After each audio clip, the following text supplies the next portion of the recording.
வணக்கம். சிந்தனை களம் நிகழ்ச்சிக்கு உங்களை அன்புடன் வரவேற்கிறோம்.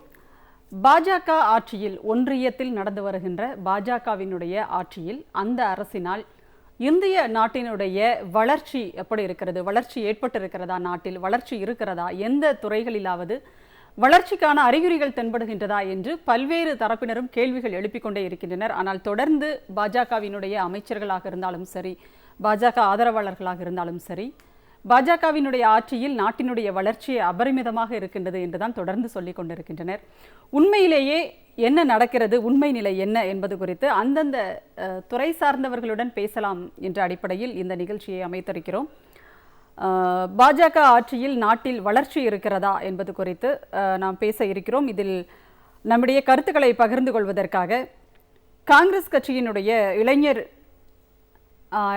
காங்கிரஸ், தமிழ்நாடு இளைஞர் காங்கிரசினுடைய மாநில செய்தி தொடர்பாளர் வழக்கறிஞர் மன்சூர் சுபான் அவர்கள் நம்மோடு இணைந்திருக்கிறார். அதேபோல் தமிழ்நாடு விவசாயிகள் சங்கங்களின் கூட்டமைப்பின் செயலாளர் நல்லசாமி அவர்கள் நம்மோடு இணைந்திருக்கிறார்.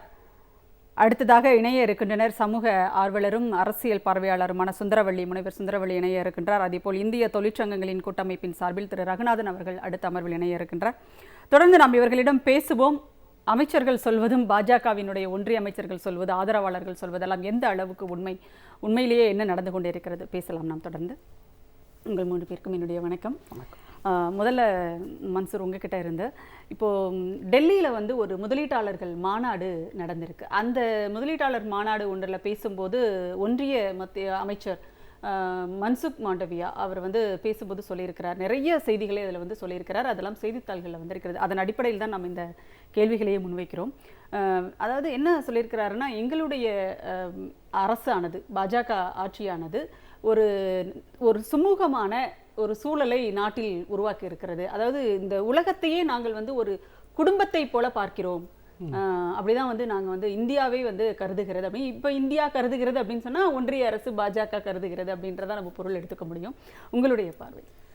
இன்றைக்கு பாஜகனுடைய ஒன்றிய அமைச்சர் மன்சுக் அவர்கள் சொல்லியிருக்காரு. என்ன சொல்லியிருக்காரு அப்படின்னா நீங்க சொன்னீங்க இதெல்லாம் சொல்லியிருக்காருன்னு சொல்லிட்டு, உண்மையிலுமே இது கேட்கும் பொழுது சிரிப்பு தான் வருது. எதற்காக சிரிப்பு வருது அப்படின்னா, நாட்டினுடைய வளர்ச்சியை பற்றி அவர் பேசியிருக்காரு. நாட்டினுடைய விவசாயிகளுக்கு அவர்கள் தூண்களாக இருக்கிறாருன்னு சொல்லியிருக்காரு. இன்றைக்கி விவசாயிகள் எல்லா மக்களுக்கும் தெரியும், 300 நாட்களாக டெல்லியில் போராட்டம் பண்ணிகிட்டு இருக்காங்க விவசாயிகள். சும்மா போய் உட்காந்து அவங்க என்ன அங்கே இருந்து போராட்டத்துக்கு என்ன சும்மா போயிட்டு வர்றதுக்கு அவங்க அங்கே இருக்காங்க? கிடையாது. அவங்களுடைய தேவைகள், அடிப்படை தேவை, அந்த வேளாண் சட்டத்தை முழுமையாக அரசாங்கம் வாபஸ் பெற வேண்டும் என்கின்ற நோக்கத்தோடு தான் உட்கார்ந்துட்டு இருக்கார்கள். எதற்காக வேளாண் சட்டம் வாபஸ் பெற வேண்டும்? அவர்களுக்கு அதனால் ரொம்ப அழிவு, இன்னைக்கு நாடே அழிவின் பாதையில் தான் சென்று கொண்டிருக்கின்றது இந்த பாஜக ஆட்சியில். அது மட்டும் இல்லாமல் இன்னைக்கு நம்மளுடைய பாரத பிரதமர் என்ன சொல்றாரு, 100 கோடி வேக்சினேஷன்லாம் போட்டுட்டோன்னு சொல்றாரு. இதெல்லாம் state, the meaning of state அப்படின்னு என்னது? கவர்மெண்ட்டினுடைய இதுவே வெல்ஃபேர் தான் state, meaning of the state. அந்த வெல்ஃபேர் அடிப்படை என்ன அப்படின்னா சுகாதாரம் என்பது ஒரு அடிப்படை வாய்ந்த ஒரு நிலை. அந்த அடிப்படையே இவங்க என்ன சொல்றாங்க அப்படின்னா இன்னைக்கு காலகட்டத்தில் நாங்கள் 100 கோடியை பெருமையா சொல்றாங்க, சாதனையா வேற சொல்றாங்க. இது ஒரு சாதனையா? நான் என்ன கேட்கிறேன், இன்னைக்கு சுகாதாரம் என்பது அரசாங்கத்தினுடைய கடமை, ஒவ்வொரு மக்களுக்கும் கொடுக்க வேண்டிய கடமை. அதுவும் இந்த பேண்டமிக் சிச்சுவேஷன்ல, கொரோனா காலகட்டத்தில் எவ்வளோ மக்கள் பாதிக்கப்பட்டிருக்காங்க, உலகம் முழுக்க பாதிப்பு ஏற்பட்டது. அதுல இந்தியாவும் மிகப்பெரிய ஒரு பாதிப்பு ஏற்பட்ட ஒரு நாடு. அதுல வேக்சினேஷன் அதுலயும் இன்னொன்னு என்ன சொல்றாங்க அப்படின்னா என்ன, இவங்க வேக்சினேஷனுக்கு வித்திட்ட மாதிரி முழுக்க அந்தந்த அரசாங்கம், தமிழ்நாட்டை எடுத்துக்கோங்க, மாண்புமிகு தமிழ்நாடு முதலமைச்சர் அவர்கள் சிறப்பா அவர் ஆட்சிக்கு வந்த காலகட்டத்திலிருந்து இன்னைக்கு வேக்சினேஷன் மக்கள் விரும்பி போடுறாங்க. இதுக்கு முன்னாடி இருந்த ஆட்சியாளர்கள் இருக்கும் போது வேக்சின் போடுறதுக்கு பயந்தாங்க, ரொம்ப பயந்துட்டு இருந்தாங்க, என்ன ஆயிடுமோ, ஏதாவது ஒன்று ஆயிடுமோ அப்படின்னு சொல்லிட்டு. தமிழ்நாடு முதலமைச்சர் வந்ததுக்கு அப்புறம் இந்த வேக்சினேஷனுடைய மக்களுக்கு ஒரு விழிப்புணர்வு ஏற்பட்டது. மாண்புமிகு சுகாதாரத்துறை அமைச்சர் இருக்காரு, இவங்கள விழிப்புணர்வு மக்களுக்கு கொடுத்ததன் அடிப்படையில் இன்னைக்கு வேக்சினேஷனுடைய டிரைவ் அதிகரிச்சு இன்னைக்கு தமிழ்நாடு ஒரு சிறந்த இந்த வேக்சினேஷன்ல நல்ல ஒரு சிறந்த மாநிலமா விளங்கி கொண்டிருக்கு.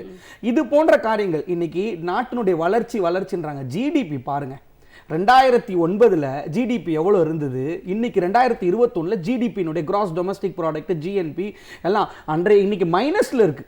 இன்னைக்கு -23.9% வரையும் கீழே போயிட்டு இருக்கு இன்னைக்கு ஜிடிபியினுடைய வேல்யூ. அன்னைக்கு எவ்வளோ இருந்தது? காங்கிரஸ் 2009 காங்கிரஸ் காலகட்டத்தில் வந்து ஜிடிபி 7.11% வரையும் ஜிடிபி இருந்தது. அது அப்படியே குறைந்து குறைந்து குறைந்து பெர் கேபிட்டா இன்கம்னு சொல்லுவாங்க, ஒரு தனி நபருடைய வருமானம். தனி நபருடைய வருமானம் வந்து காங்கிரஸ் ஆட்சி காலத்தில் 5.9 இருந்த அந்த தனிநபர் வருமானம் இன்னைக்கு வந்து 7.11. இது வந்து நம்பர் இன்க்ரீஸிங் நினைக்காதீங்க. பெர் கேபிட்டா இன்கம் எவ்வளோத்துக்கு எவ்வளோ அதிகரிக்கிறாங்களோ அது வந்து மக்களுக்கு வந்து இன்கம் வந்து குறைந்து கொண்டிருக்கின்றது. இதுதான் இன்னைக்கு நாட்டினுடைய அவல நிலை. இன்னைக்கு இவர்கள் ஆட்சியாளர்கள் என்ன சொல்லிட்டு இருக்காங்க? நரேந்திர மோடி சாதனை செய்து விட்டார், நரேந்திர மோடி வந்து என்னென்னமோ செய்துட்டார் அப்படின்னு சொல்லிட்டு. ஒரு உதாரணத்துக்கு இது வந்து இப்போ இன்னைக்கு நாட்டில் வந்து வளர்ச்சி, ஒரு சில வளர்ச்சிகள் அடைந்துட்டு இருக்கு.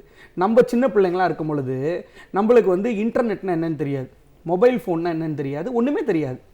ஆனால் இன்னைக்கு வந்து மொபைல் ஃபோன் ஒரு வீட்டில் ஈவன் பிறக்கிற குழந்தைகளிருந்தே வந்து இன்னைக்கு இன்டர்நெட் மயமாக தான் பிறக்கிறாங்க. இன்டர்நெட் எல்லாருக்குமே வந்து இன்னைக்கு வருது. அந்த சின்ன பிள்ளைங்க, என்னுடைய பொண்ணு 3 வயசாகுது, என்னுடைய பொண்ணே வந்து இன்னைக்கு செல்ஃபோனில் வந்து எல்லாத்தையும் பண்ணுறான். ஸோ அந்த அளவுக்கு வந்து இன்னைக்கு செல்ஃபோன் நவீனமாக வந்து இதாகிட்டு இருக்கு. இதெல்லாம் எப்படின்னா, இந்த வளர்ச்சி எப்படின்னா பீரியாடிக்கல் டெவலப்மெண்ட்டுன்னு சொல்லுவாங்க. காலங்கள் போக போக போக வளர்ச்சி அது பாட்டுக்கு நடந்துட்டு தான் இருக்கும்.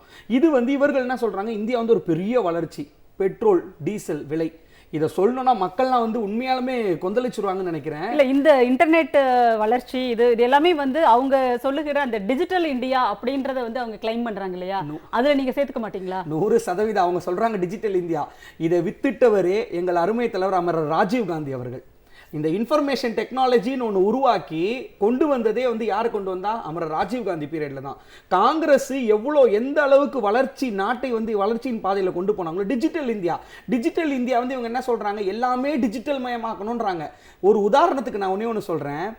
ஒரு பாமரன் ஒருத்தன் இருக்கான், ஒரு தினம் வந்து ஒரு 1000 ரூபாய் எடுத்துட்டு போயிட்டு ஒரு கோயம்பேடு மார்க்கெட்ல என்ன பண்றான், ஒரு 1000 ரூபாய்க்கு காய்கறியை வாங்கிட்டு வரான். அந்த 1000 ரூபாய்க்கு வாங்கிட்டு வர காய்கறியை வீட்டுக்கு கீழே டேபிளில் போட்டு விற்பான். அந்த விற்கிறது வந்து அவனுக்கு எவ்வளோ ப்ராஃபிட் கிடைக்கும்? மிஞ்சி போனால் ஒரு 200 ரூபா 300 ரூபா அவனுக்கு அந்த ப்ராஃபிட் கிடைக்கும். அதை எடுத்து அவன் பயன்படுத்திக்கிட்டு இருக்கான். இன்னைக்கு இவங்க டிஜிட்டல் இந்தியான்ற ஒரு திட்டத்தை கொண்டு வந்தோடனே அவனுக்கு படிக்கவும் தெரியாது, எழுதவும் தெரியாது. கிராமப்புறம், நம்ம சிட்டியை வச்சு பார்க்கக்கூடாது, கிராமப்புறங்களில் நிறைய மக்களுக்கு படிக்க தெரியாது, இன்டர்நெட்னா என்னன்னு தெரியாது, எதுவுமே தெரியாமல் இருக்க அந்த கிராமங்களில் இந்த இன்டர்நெட் மையம் வந்து என்ன பண்ணுறாங்க, இந்த கூகுள் பே இது மாதிரி எல்லாமே வந்து ஆன்லைன் சிஸ்டம் கொண்டு வந்து பாமரன் ரொம்ப பாதிப்படைஞ்சிக்கிட்டு இருக்கான். இதனால நாடு வந்து வளர்ச்சி அடையலை. இவங்க என்ன பண்ணணும், அந்த வளர்ச்சிக்காக வித்துடணும். ஃபர்ஸ்ட் வந்து வளர்ச்சி இதுனா என்ன மக்களுக்கு தெரியப்படுத்தணும். கண்டிப்பாக முதல்ல எஜுகேட் பண்ணிட்டு அதுக்கப்புறமா நீங்க இந்த விஷயம் கொண்டு வரணும்னு சொல்றீங்க. சரி, நம்ம தொடர்ந்து பேசலாம். நல்லசாமி சார், இப்போ அவர் மத்திய ஒன்றிய அமைச்சர் வந்து அந்த முதலீட்டாளர்கள் மாநாட்டில் பேசினதுல ஒரு முக்கியமான விஷயம் என்னன்னா, விவசாயிகளுக்கு ஆதரவாக ஒன்றிய பாஜக அரசு இருக்கிறது அப்படிங்கிற ஒரு விஷயத்தை அவர் சொல்லியிருக்கிறார். ஒரு விவசாயியாக உங்களுடைய பார்வை எப்படி சார்? உண்மையா அது அவர் சொல்லுகின்ற அந்த செய்தி? இன்றைய சூழலில் விவசாயிகளை ஆண்டவனாலும் காப்பாற்றிவிட முடியாது. கடந்த 74 ஆண்டுகளாக குட்ட குனிந்து தற்போது தரையை தொட்டு விட்டது. மேலும் குனிவதற்கு இடம் இல்லை. 1947 விவசாயத்தினுடைய பங்களிப்பு ஜிடிபியில் 65%, இன்றைக்கு 14%. விவசாயிகளுடைய வாழ்க்கை தரம் உயர்ந்துவிட்டது, வாகும் சக்தி கூடிவிட்டது, வருமானம் இரட்டிப்பாக போகின்றது என்றெல்லாம் சொல்கின்றார்கள். வருமானம் இரட்டிப்பாக இருந்தால் எதற்காக விவசாயிகளுக்கு, குறிப்பாக சிறு குறு விவசாயிகளுக்கு ஆண்டுதோறும் 6000 ரூபாயை 3 தவணைகளாக கொடுக்க வேண்டும்? இன்றைய விவசாய பிரச்சனைக்கு ஒரே தீர்வு, அதுவும் நிரந்தர தீர்வு, தன்மானம் சுயமரியாதையுடன் கூடிய ஒரு தீர்வு. விவசாய கமிஷன் பரிந்துரையை ஏற்று நடைமுறைப்படுத்துவது மட்டுமே. 2004 விவசாயிகளுடைய தற்கொலை உச்சத்துக்கு போனது. அப்போது விவசாய கமிஷனை அப்போதைய அரசு அமைத்தது. அந்த அரசு கிடப்பில் போட்டது. 2014 தேர்தல், உத்தரப்பிரதேசத்தில் நடந்த தேர்தல் பிரச்சாரத்தில் பிரதமர் மாண்புமிகு மோடி அவர்கள், நாங்கள் ஆட்சிக்கு வந்தால் விவசாய கமிஷன் பரிந்துரையை நடைமுறைப்படுத்துவோம் என்றார். அதற்கு பிறகு இதுவரை அவர் வாய் திறக்கவே இல்லை. தேர்தல் நேரத்தில் சொன்னது ஒரு தேர்தல் வாக்குறுதியே ஆகும். ஆக இன்றைக்கு இருக்கக்கூடிய ஒரு சூழ்நிலையில் விவசாயிகளை காப்பாற்ற வேண்டுமே ஆனால் பட்டறிவு அடிப்படையிலான விலை நிர்ணயம், ஒவ்வொரு பண்டத்துக்கும் விலை நிர்ணயம் செய்ய வேண்டும். சம்பள கமிஷன் பரிந்துரையை ஏற்று நடைமுறைப்படுத்துகின்ற அரசு ஏன் விவசாய கமிஷன் பரிந்துரையை கண்டுகொள்ளவில்லை? ஒரு கண்ணுக்கு வெண்ணெய் மறு கண்ணுக்கு சுண்ணாம்பு ஏன் வைக்கின்றோம்? ஆக ஒரு அரசாங்கம் பல பண்ணைகளை ஏற்று நடத்துகின்றோம்.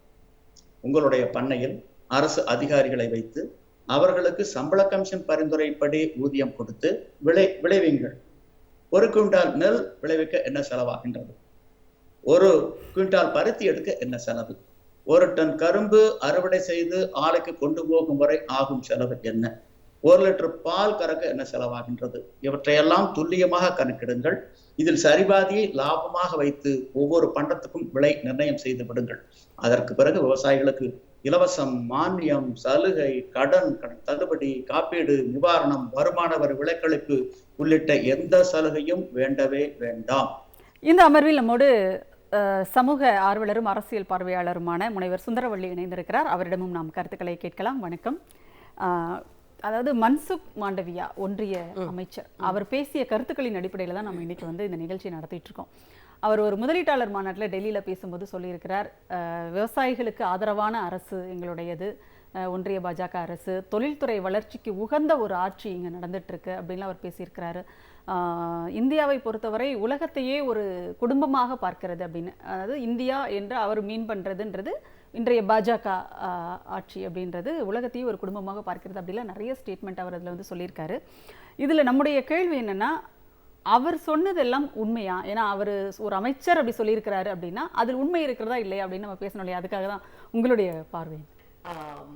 அதில் எப்படின்னா, விவசாயிகளுக்கு அப்படின்னாரு, ஆனா விவசாய நிறுவனங்களுக்கு அப்படின்னு அவர் புரிஞ்சுக்கணும். விவசாயிகள் கிடையாது. முதல்ல விவசாயிகள் குறித்து சொல்லிடுங்க. அதுதான் நீங்க கார்ப்பரேட்டுக்கு கைக்கூலிகள் தான் அவங்கெல்லாம், உங்களுக்கு நல்லாவே தெரியும். விவசாயிகளை அந்த நிலத்திலிருந்து அப்புறப்படுத்துவதற்கான சகல வேலையும் பண்றாங்க. 1.25 வருடம் 1.5 வருடம் ஒரு விவசாய நிலத்தை வைத்திருப்பவர்கள், விவசாய கூலிகள் தெருவில் இறங்கி போராடுறாங்கன்னா அவங்களுக்கு எதிராக 3 சட்டங்களை போட்டுட்டு எதுவுமே நடக்காத மாதிரி உலக அரங்கில் இருக்கிற சமூக செயற்பாட்டாளர்கள்லாம் விவசாயிகளுக்கு சப்போர்ட்டாக நிற்கும் போது அதை மிக அவமானகரமாக பேசி அவர்களுக்கு எதிராக மிக கொடூரமான சட்டங்கள்லாம் அவங்க போடுவோம் அப்படின்னு மிரட்டி இங்கிருந்து குரல் கொடுத்த சமூக செயல்பாட்டெல்லாம் அரெஸ்ட் பண்ணி ஏதோ கஞ்சா கடத்தினவங்களை தூக்கிட்டு போன மாதிரி சமூக செயற்பாட்டில் தூக்கிட்டு டெல்லியில் நீதிமன்றத்தில் கொண்டு போய் வச்ச வரைக்கும் நமக்கு தெரியும். அப்போ இவர்கள் என்ன பண்ணுறாங்கன்னா, விவசாயிகளை அதனுடைய நிலத்திலிருந்து அப்புறப்படுத்தி அதை கார்ப்பரேட் கையில் கொடுத்துறது. ஒட்டுமொத்தம் விவசாய நிலத்தையும் கார்ப்பரேட் கிட்ட நீங்கள் கடல் வளத்தை கடல் மீனவர்களிடமிருந்து பிரித்து கார்ப்பரேட் கையில் கொடுக்கிறது. தொழிலாளர்களிடமிருந்து தொழிற்சாலைகளை எல்லாம் பிரித்து உழைப்பை பிரித்து அவர்களை தெருவில் நிறுத்துவது. இதுதான் இவர்களுடைய சித்தாந்தம். விவசாயிகளை பொறுத்தவரை அவங்க சொல்றாங்க, நீங்க யாருக்கு இதுவரை செஞ்சிருக்காங்க? விவசாயிகளுக்கு என்ன லாபம் கிடைச்சிருக்கு? விவசாயிகள் என்ன வாழ்க்கை தரம் உயர்ந்திருக்கிறாங்க? 2 மடங்கு நாங்க வாழ்க்கை தரத்தை உயர்த்துவோம்னு சொன்னீங்களே, வருமானத்தை உயர்த்துவோம், எங்க உயர்த்தி இருக்கிறீங்க? அடிப்படையிலேயே அவங்க தோற்று அந்த 3 வேளாண் சட்டங்களையும் நடைமுறைப்படுத்த விட்டாதானே உங்களுடைய வருமானம் 2 மடங்கு. ஏற்கனவே கோவணமற்றவர்களாக தெருவில் நிறுத்தப்பட்டிருக்கிற விவசாயிகள் சட்டம் அமல்படுத்தப்பட்டு அதுக்கு வந்துருச்சு அப்படின்னா ஒட்டுமொத்தமாக அத்தனையும் இழந்தவர்களாக தெருவில் நிறுத்தப்படுவார்கள். நீங்க அதை என்ன சொல்றாங்க, நீங்க ரேஷன் கடை இல்லாம போகும். ஏன்னா அரசு கொள்முதல் செய்யாது. ஏன் அரசு கொள்முதல் செய்யாது? அரசு கொள்முதல் பண்றதுக்கு பதிலாக தனியார் நிறுவனங்களும் பெரிய பெரிய கார்ப்பரேட்டும் கொள்முதல் பண்ணிடுவான். கார்ப்பரேட் கொள்முதல் பண்ற அரசாங்கத்துக்கு அந்த வேலை கிடையாது. அரசாங்கம் கொள்முதல் பண்ணலன்னா ரேஷன் கடைக்கு கொடுக்க முடியாது. அப்ப ரேஷன் கடைன்ற சிஸ்டமே இல்லாம போகும். அப்ப வறுமை கோட்டு கீழே இருக்கிற சாமானியர்களுடைய கால் வயிற்று கஞ்சியை அரசாங்கம் இன்னைக்கு கையில வச்சிருக்கிறதும் இல்லாமல் போகும். ஒரு அரசினுடைய அடிப்படையான உரிமைகளை எல்லாம் மொத்தமா எடுத்துட்டு மத்திய அரசுல எல்லா உரிமைகளையும் குவிச்சிட்டு இருக்கிறாங்க. மாநில அரசுகளுடைய உரிமைகளை பூரா காவு வாங்கிட்டு இருக்காங்க. அப்படி இருக்கும்போது இந்த விவசாயத்துறையை இந்த 3 சட்டங்களை மட்டும் அமல்படுத்தினா ஒரு விவசாயி கார்ப்பரேட் அடிமையாக மாறக்கூடும். கார்ப்பரேட்டுக்கு கால் கழுவி புழைக்கிற ஒரு நிலைமைக்கு தள்ளப்படுவார்கள். இன்னும் சொல்ல போனா, நீங்க அந்த விவசாய சட்டத்தை ஏதோ அமல்படுத்தணும்னு சொன்னீங்களே, அதுல ஒரு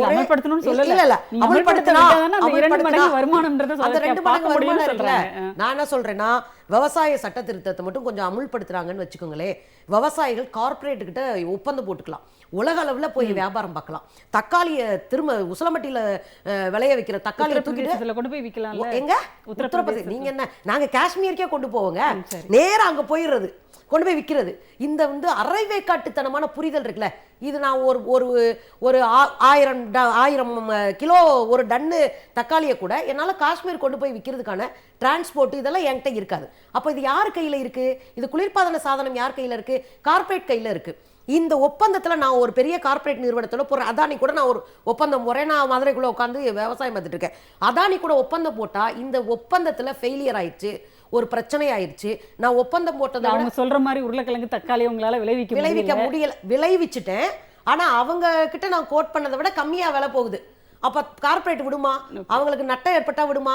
அப்ப அது பஞ்சாயத்து பண்ணி எனக்கு கம்மியான ரேட்டு தான் கொடுக்கும். அப்ப நான் எங்க போய் போகலாம்? நீதிமன்றம் போகணும். ஆனா இந்த சட்ட பிரகாரம் நீதிமன்றம் போக முடியாது. அப்ப நான் எங்க போகணும்? கலெக்டர்கிட்ட போகணும். கலெக்டர் பரட்டமண்டையில் இருக்கிற சுந்தரவலியை பார்ப்பாரா, இல்ல டிப் டாப்பா கோட் போட்டு வந்துடுற அதானியை பார்ப்பாரா?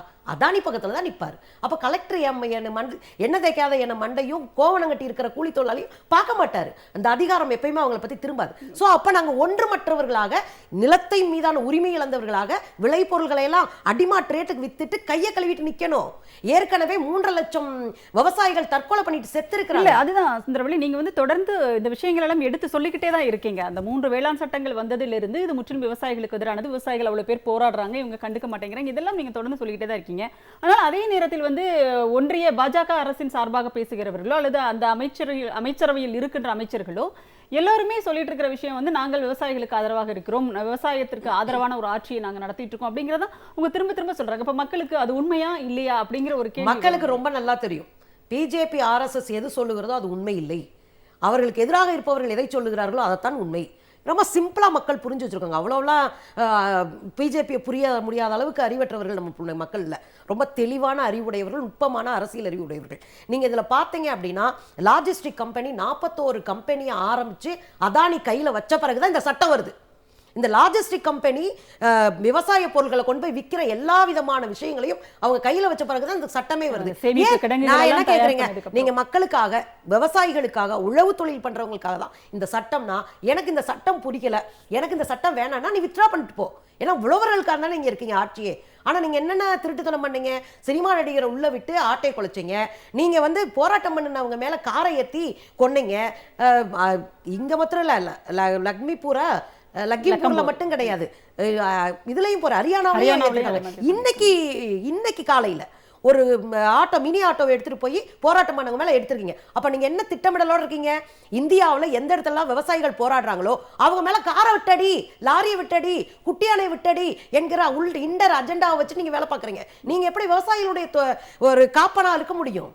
இது சுத்த ஹம்பக் மட்டும் இல்லைங்க, இது இந்த இந்தியாவில் இருக்கிற விவசாயிகளுக்கு முதுகுல குத்துற வேலையை நீங்க பார்த்துட்டு இருக்கிறீங்க. ஒருபோதும் உழைப்பவனுக்கு முதுகுல குத்துனவன் ரொம்ப நாளைக்கு ஆட்சியில் இருக்க முடியாது.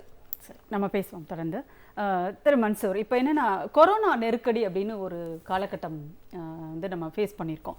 இப்போ இவர் பேசும்போது மன்சுக் மாண்டவியா, அவர் சுகாதாரத்துறை அமைச்சராகவும் இருக்கிறார், ஒன்றியத்தினுடைய சுகாதாரத்துறை அமைச்சர். அவர் பேசும்போது சொல்லியிருக்கிறாரு, இந்த கொரோனா நெருக்கடியான அந்த காலகட்டம் இருந்தது இல்லையா, அதை கட்டுப்பாட்டுக்குள் நாங்கள் கொண்டு வந்தோம், அந்த அளவுக்கு வந்து நாங்கள் ரொம்ப தெளிவாக திட்டமிட்டு கொரோனா தடுப்பு நடவடிக்கைகளை நாங்கள் மேற்கொண்டோம், எங்களுடைய அரசு வந்து அந்த அளவுக்கு அதனுடைய அந்த நெருக்கடி நிலையை வந்து கட்டுக்கோப்புக்குள்ள வச்சிருந்தோம் நாங்கள் அப்படின்னு ஒரு விஷயத்தை அவர் சொல்லியிருக்கிறார்.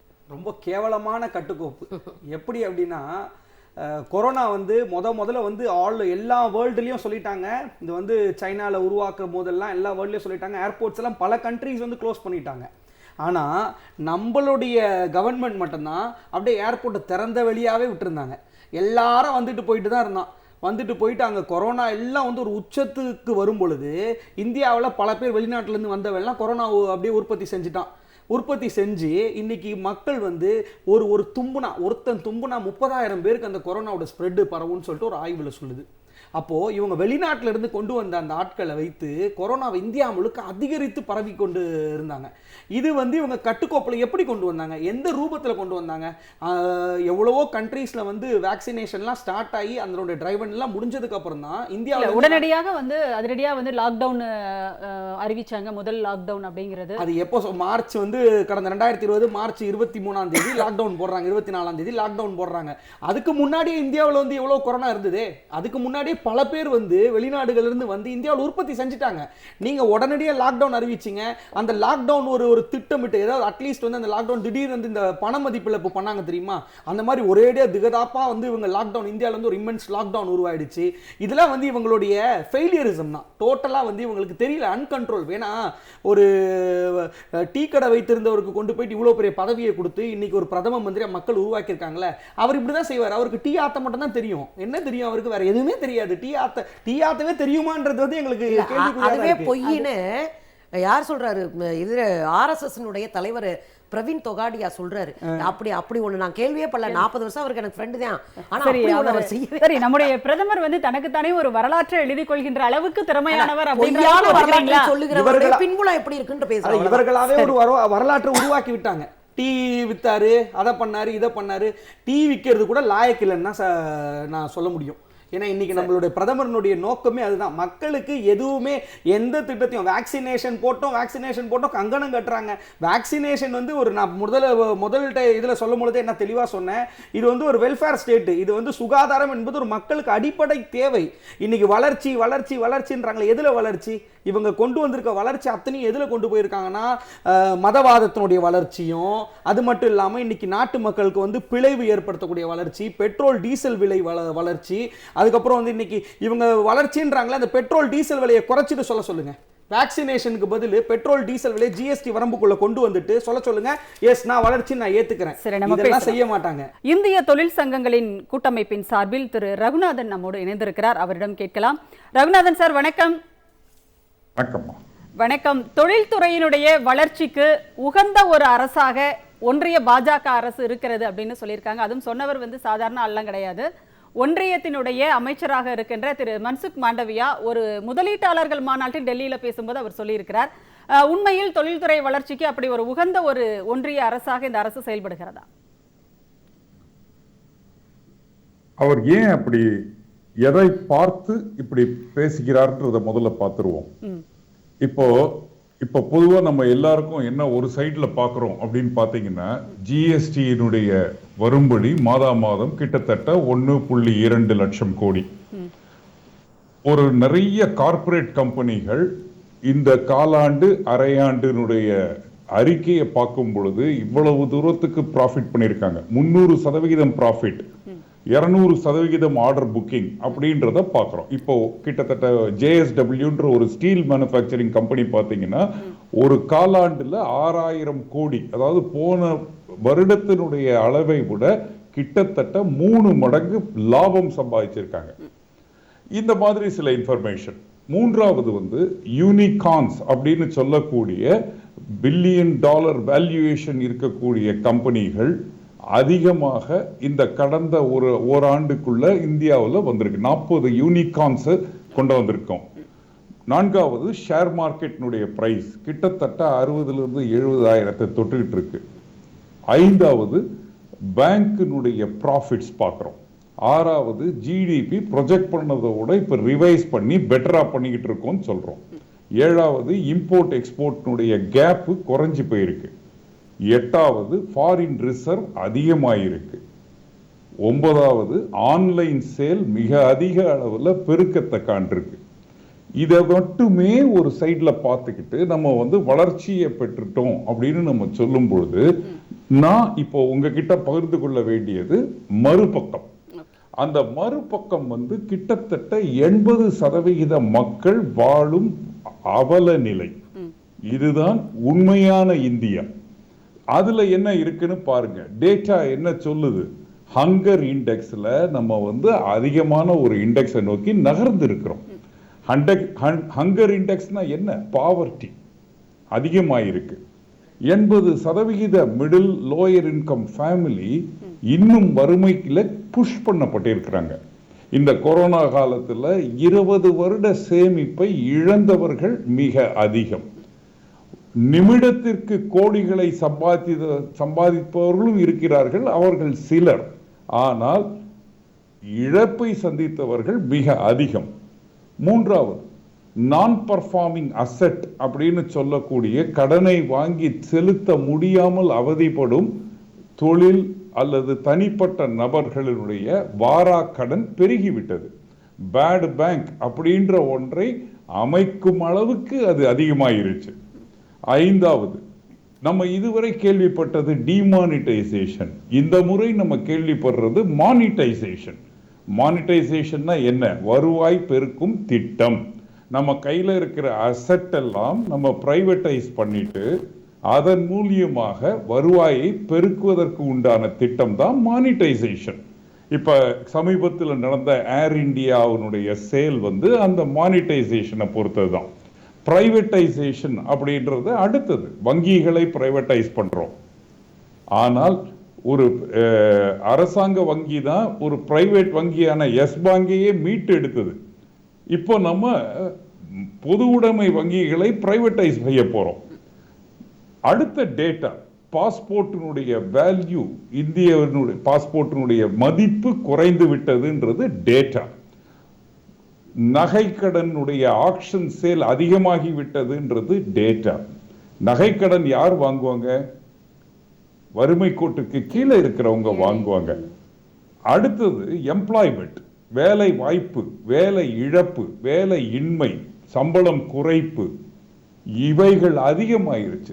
எந்த அளவுக்கு அதிகமாயிருச்சுன்னா 45 வயது 50 வயது சேர்ந்தவர்களும் இன்றைக்கு ஸ்விக்கிலையும் ஜொமேட்டோலையும் வேலை செய்ய வேண்டிய கட்டாயத்துக்கு தள்ளப்படுறாங்க. ஒரு கான்ஸ்டபிள் வேலைக்கு PhD படித்தவர்களும் எம்டெக் படித்தவர்களும் வேலைக்கு எடுக்கப்படுகிறார்கள். இதை நோக்கி நம்மளுடைய எம்ப்ளாய்மெண்ட் வளர்ந்துகிட்டு இருக்கு. கிரெடிட் ஃப்ளோ அப்படின்னு சொல்லக்கூடிய சிறு குறு தொழில் நிறுவனங்களுக்கு வங்கிகள் கொடுக்கக்கூடிய கடன், கிரெடிட் ஃப்ளோ மிக அதிக அளவில் குறைந்து விட்டது. ஏன் குறைந்து விட்டதுன்னா, வாங்குவோர் இல்லை, கேட்போர்களின் நிலை மோசமாக இருக்கிறது, அவர்களை நம்பி கடன் கொடுக்க முடியவில்லை. இதனால் ரா மெட்டீரியலுடைய பிரைஸ் ரொம்ப அதிகமாயிருச்சு. யாராலையுமே வாங்க முடியாத, வாங்கக்கூடாத ஒரு அளவை நோக்கி போயிருச்சு. பெட்ரோல் டீசல் விலையை பாருங்க, கேஸ்னுடைய விலையை பாருங்க, நம்ம எங்க இருக்கோன்றத பாருங்க. அத்தியாவசிய மக்களின் அன்றாட பயன்பாடுக்கு உரித்தான பவரும் டிரான்ஸ்போர்ட்டும் இப்போ கை கெட்டா தூரத்துக்கு போய்கிட்டு இருக்கு. கோலினுடைய தட்டுப்பாட்டினால பவரை 20 ரூபாய் கொடுத்து வாங்க வேண்டிய நிலை. அதே மாதிரி டிரான்ஸ்போர்ட் செக்டர், டீசலினுடைய பிரைஸ் இன்க்ரீஸ், பெட்ரோலினுடைய பிரைஸ் இன்க்ரீஸ், மக்களால் அதை வாங்கி உபயோகப்படுத்த முடியாத ஒரு நிலை. ரோட் டிரான்ஸ்போர்ட்டை பார்த்தீங்கன்னா டோலினுடைய விலை அதிகமாகிட்டே போகுது. டோலை குறைக்கிறோம், டோலை எடுக்கிறோம்னு சொல்லிக்கிட்டு இருக்கிறது போய் இப்போ டோலை அதிகப்படுத்தி விட்டோம். அதுவும் இந்த ஃபாஸ்டேக் வந்ததுக்கு அப்புறம் எவ்வளவு பணம் போகுதுன்னே தெரிய மாட்டேங்குது. அந்த நிலைமைக்கு நம்ம தள்ளப்பட்டுட்டோம். ஏர்லைனுடைய காஸ்ட் அதிகமாயிருச்சு. ஏன்னா அதுல பாதி இப்போ பிரைவேட்டைஸ் பண்ணிட்டோம். அவங்களுடைய நிர்ணயம் தான். எசென்ஷியல் வேல்யூனுடைய, மெட்டீரியலுடைய வேல்யூ கை கெட்டாத தூரத்துக்கு போயிடுச்சு. பாமர மக்களும் சாமானிய மக்களும் வாங்கி கொண்டிருந்த வருவாய் இழப்பு ஏற்பட்டிருக்கு. ஆனால் செலவு பல மடங்கு பெருகிவிட்டது. எப்படி குடும்பத்தை நடத்துவது என்றதுதான் திண்டாட்டமாக இருக்கிறது. நீங்க சொன்னதுல இந்த 80 விழுக்காட்டினரை புறக்கணித்து விட்டு ஒரு அரசு வெறும் 20 விழுக்காட்டினரை மட்டுமே மனசுல வச்சுக்கிட்டு இப்படி ஒரு ஸ்டேட்மெண்ட் அவர் சொல்லியிருக்காரா? அவர் அதை மட்டும் பார்த்துட்டு சொல்றார். உலக அளவுல இதை நம்ம தம்பட்டம் அடித்துக் கொள்ள வேண்டியதுதான், தப்பு இல்லை. எல்லாம் ஒரு சின்ன உணவகத்துக்கு நம்ம போனா கூட நம்ம என்ன சொல்லுவோம், என்ன எழுதியிருக்கோம் அந்த இடத்துல போர்ட்ல, நல்லவை இருந்தால் வெளியில் சொல்லுங்கள், கெட்டவை இருந்தால் என்னிடம் சொல்லுங்கள்னு இருக்கும். அதே மாதிரி ஒரு ஸ்டேட்மெண்டா இதை நல்லதை மட்டும் பேசுறதுன்றது ஒரு ஸ்டேட்மெண்ட். அதே நேரத்துல நம்ம எங்க தாழ்ந்து இருக்கோம்ன்றத நம்ம உணரலைன்னா, அதையும் நம்ம வகைப்படுத்தலைன்னா, மீட்கப்பட வேண்டியவர்கள் மீட்கப்படாமலேயே காணாமல் போய்விடுவார்கள். அதுதான் நிதர்சனமான உண்மை. இன்னொரு தகவலை உங்களுக்கு உங்க மூலியமா இந்த இதுல பதிவு பண்ணணும்னு இருக்கேன். இப்போ ஒரு அதானி, அம்பானி, டாடா இவங்களை பத்தி நம்ம பேசிக்கிட்டே இருக்கோமே, அதுல ஒரு செக்மெண்ட்டை பத்தி பேசுறேன். இப்போ நம்ம வீட்டுல உபயோகப்படுத்தக்கூடிய எலக்ட்ரிசிட்டி எடுத்துங்க. அதற்கு என்ன தேவை? கோல். முதல்ல நிலக்கரி சுரங்கம், நிலக்கரியை எடுக்கிறது. இரண்டாவது துறைமுகம். மூன்றாவது அதை எடுத்துட்டு வர்றதுக்கு ஷிப்பிங். நான்காவது தரைமட்டமாக கொண்டு போவதற்கு ரோடு டிரான்ஸ்போர்ட். ஐந்தாவது ஜெனரேட் பண்றதுக்கு ஒரு பவர் பிளான்ட். ஆறாவது அதை டிரான்ஸ்மிட் பண்றதுக்கு டிரான்ஸ்மிஷன் டவர். ஏழாவது டிஸ்ட்ரிபியூட் பண்றதுக்கு cabling and metering and billing. இந்த அனைத்து எண்ட் டு எண்ட் அதானி கிட்ட இருக்கு இப்போ. அப்போ நாளைக்கு இந்த வேல்யூ செயினை பார்த்தீங்கன்னா, அவங்க 2 ரூபாய்க்கு மின்சாரத்தை வாங்கினால் அந்த 2 ரூபாயும் முழுவதுமாக அவங்க கிட்டேயே தான் இருக்கும். வேற வேற வேற வேற கம்பெனி பேர்ல இருக்குமே தவிர மொத்தமுமே அவங்க இருக்கக்கூடிய ஒரு அபாயமான ஒரு நிலைமைக்கு ஒரு ஜெனரேஷன் அத்தியாவசியங்களை நோக்கி குறிப்பாய்கிறது.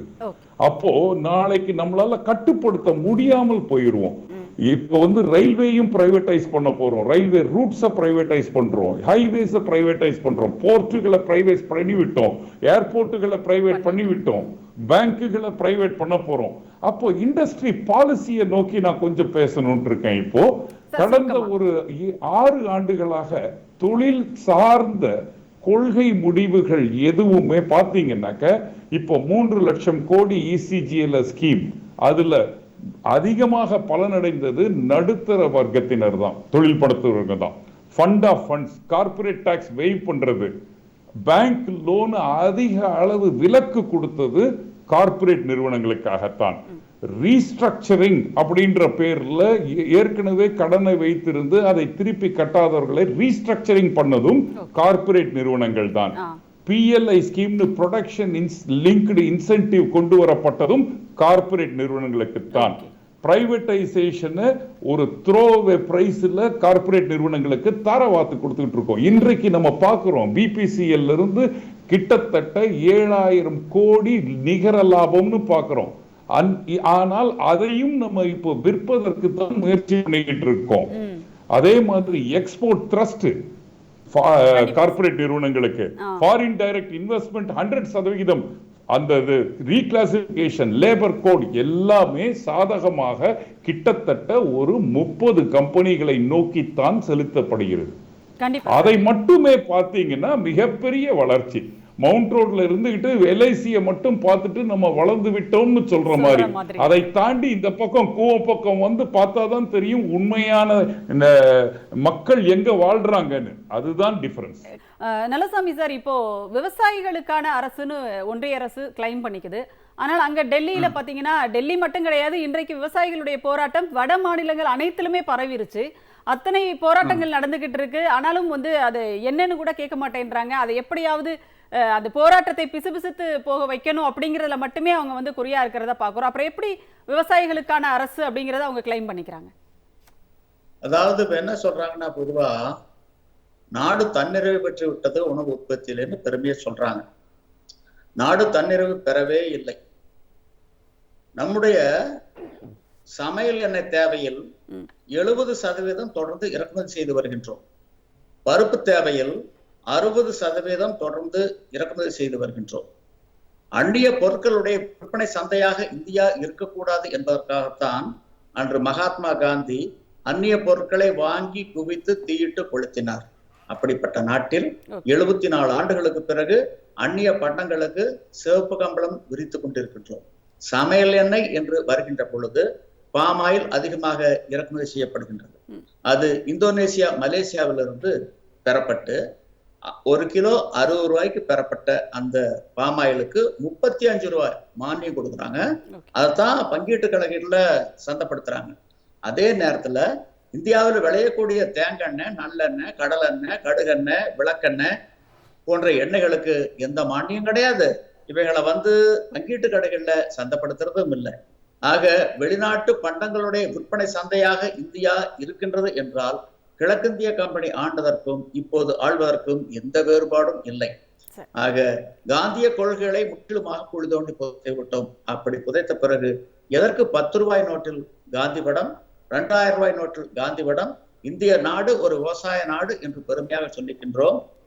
விவசாய நாட்டிலே இருந்து வேளாண் விளைபொருட்களை ஏற்றுமதி செய்து அதன் மூலம் அந்நிய செலாவணி ஈட்டுவதுதான் இயற்கை நியதி.